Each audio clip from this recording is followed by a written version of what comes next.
I just wanted to apologize first and foremost because today's recording schedule has been delayed quite a bit. I was tweeting about this during the Rasmus Dahlin recording session, but there have been planes and a whole bunch of things going on outside today. It's very strange because that Dahlin video, I had to pause it 9 times for a plane because a plane was flying overhead, and because planes are pretty loud, I live near YVR. It's an airport here in Vancouver, so there is indeed a lot of airway traffic that goes both ways.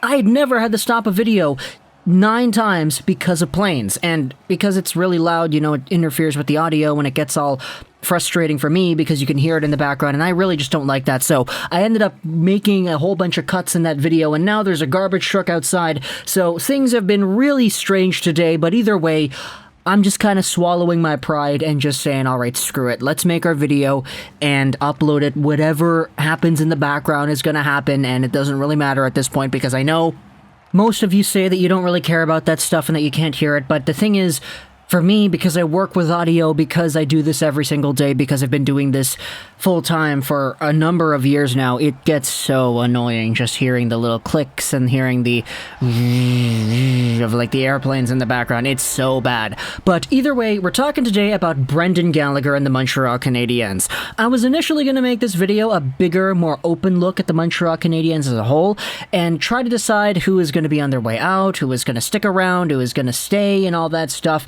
Because with Marc Bergevin being fired, there is a number of work that needs to be done when it comes to Bergevin and his legacy. What is the legacy Marc Bergevin left behind here with this Canadian squad? I'm not talking about the results. I'm not talking about the Stanley Cup Finals. I'm not talking about all of the numbers and the draft picks and everything. I'm talking about the players. I'm talking about things like Brendan Gallagher. $6.5 million a season until 2026-2027. I'm talking about Josh Anderson, making $5.5 million till the end of 26-27 too. I'm talking about Nick Suzuki, making $7.8 until, what does his contract go to? 29-30?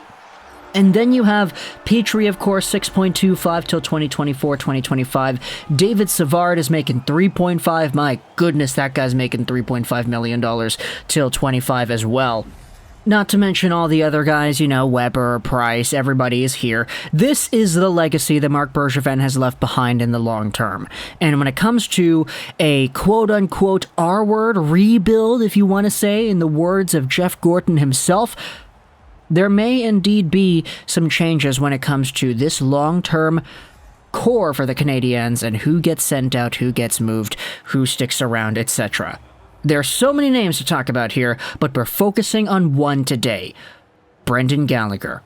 This is the article in the Montreal Gazette that we're highlighting. The Canadiens' Brendan Gallagher has some high praise for Marc Bergevin. The veteran forward adds that he is not certain he would want to stick around if the Habs are planning a rebuild under a new management team.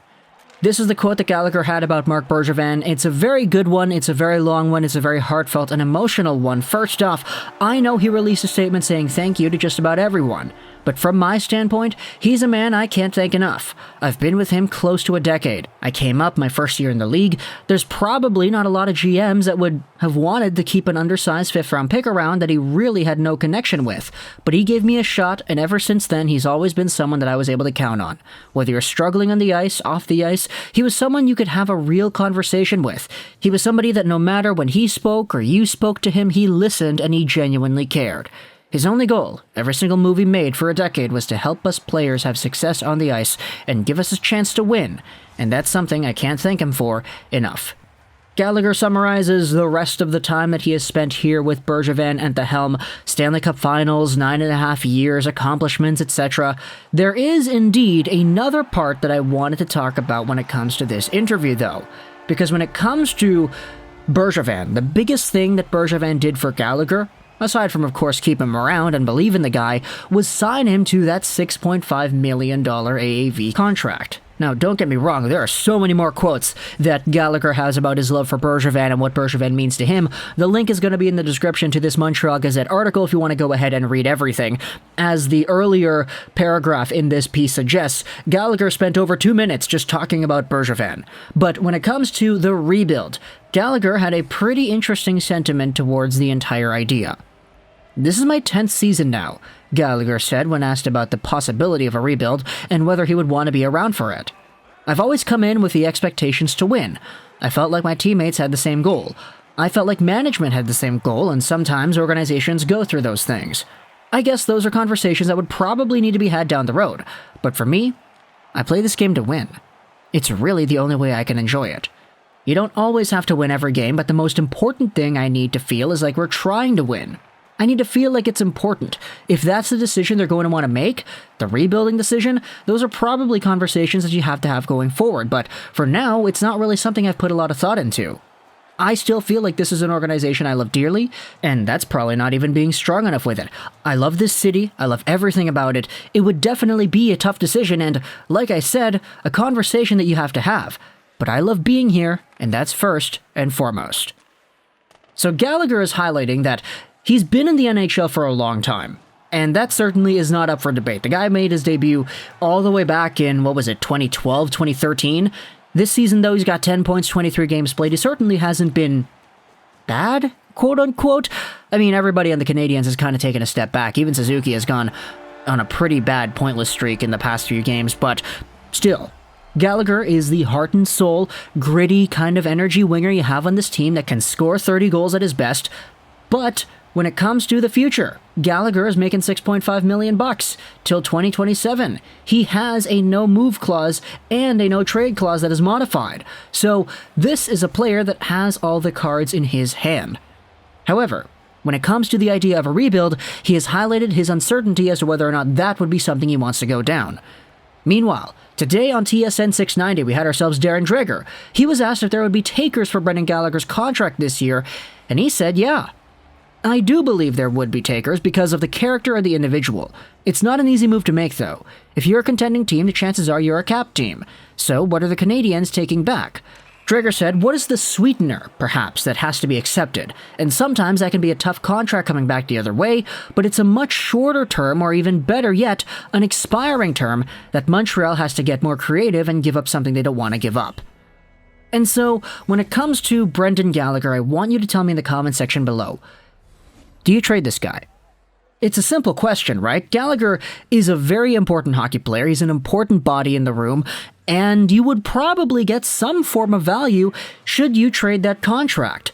But the contract is big. 6.5 is not insignificant, and therefore any team taking on a Gallagher would probably have to get some other money and send it back your way. Do you want to go that Arizona route where you say, okay, New York, we'll eat up this Andrew Ladd contract if you give us draft picks. Philadelphia, we'll eat up this Shane Gostisbehere if you give us draft picks. Vancouver, same story. We gave you OEL, but in return we got ourselves Beagle and Louis Eriksson and Antoine Roussel. We're eating up this money, we're getting draft picks, we're rebuilding on the fly. If you're Montreal, do you want to explore something like that?